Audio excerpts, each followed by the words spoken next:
Привет, дорогие! Я наконец-то готова показать вот этого красавца, который я сделала сама. И в этом видео я расскажу, как сделать такое. Но это не все, потому что со своим большим красавцем я сделала еще вот такое маленькое кашпо для своей соседки.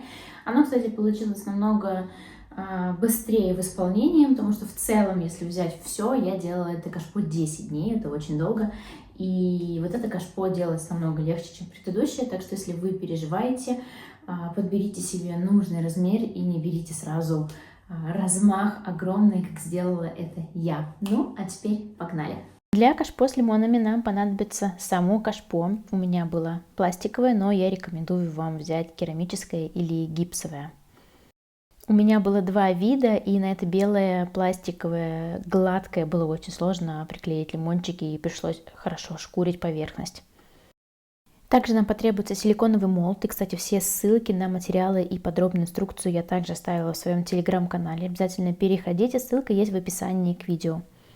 И я взяла акриловую краску в баллончике, чтобы покрыть кашпо, и в краске, чтобы сделать текстуру лимоном. Кто следит за мной в социальных сетях, знает, что у меня не с первого раза получилось приклеить лимоны, и вот этот вот двухфазный клей действительно очень хорошо приклеил гипсовые лимоны к пластиковому кашпо. Я взяла обычный стаканчик для напитков, одноразовый, объем примерно 500 мл, добавила туда 8 ложек столовых гипса, и консистенция должна получиться такой жидкой сметаны. Этого объема хватает, чтобы залить все лимончики в молде. И вот смотрите, обратите внимание, старайтесь делать так, чтобы у вас не переливался лимон или даже не доливался, чтобы все было ровненько. И потом обязательно поправьте руками, чтобы во всякие дырочки всего залилось, чтобы гипс залился, лимончики получились полноценные. Примерно через 15 минут лимоны уже можно достать из молда, но не приклеивайте их на кашпо. Нужно подождать примерно 1 или 2 дня, чтобы они вот такие беленькие, симпатичненькие стали и полностью высохли, потому что мокрый гипс может не схватиться с клеем и с поверхностью. Как я уже сказала, у меня были пластиковые горшки, они были ровные. Для того, чтобы сцепился клей с гипсовыми лимончиками, мне пришлось все кашпо очень хорошо отшкурить и потом обязательно обезжирить тоже хорошо, тщательно. На этом этапе не экономим и этот этап не пропускаем, потому что лимоны могут не приклеиться, если у вас особенно пластиковый горшок.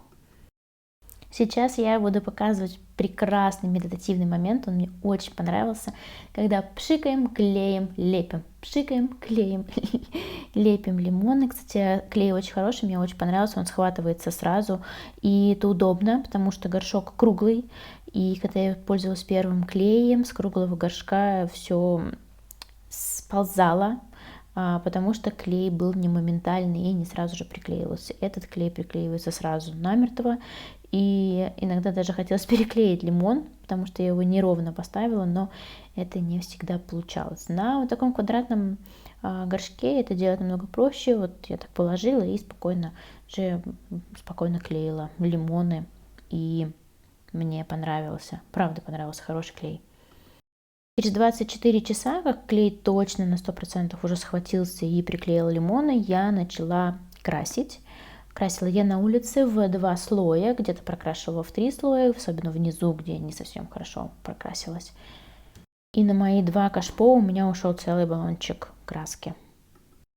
Между слоями я делала перерыв примерно 30-40 минут, как и написано в инструкции, краски, и потом через сутки я оставила кашпо сохнуть, и через сутки я уже начала делать текстуру с помощью акриловой краски и обычной губки кухонной.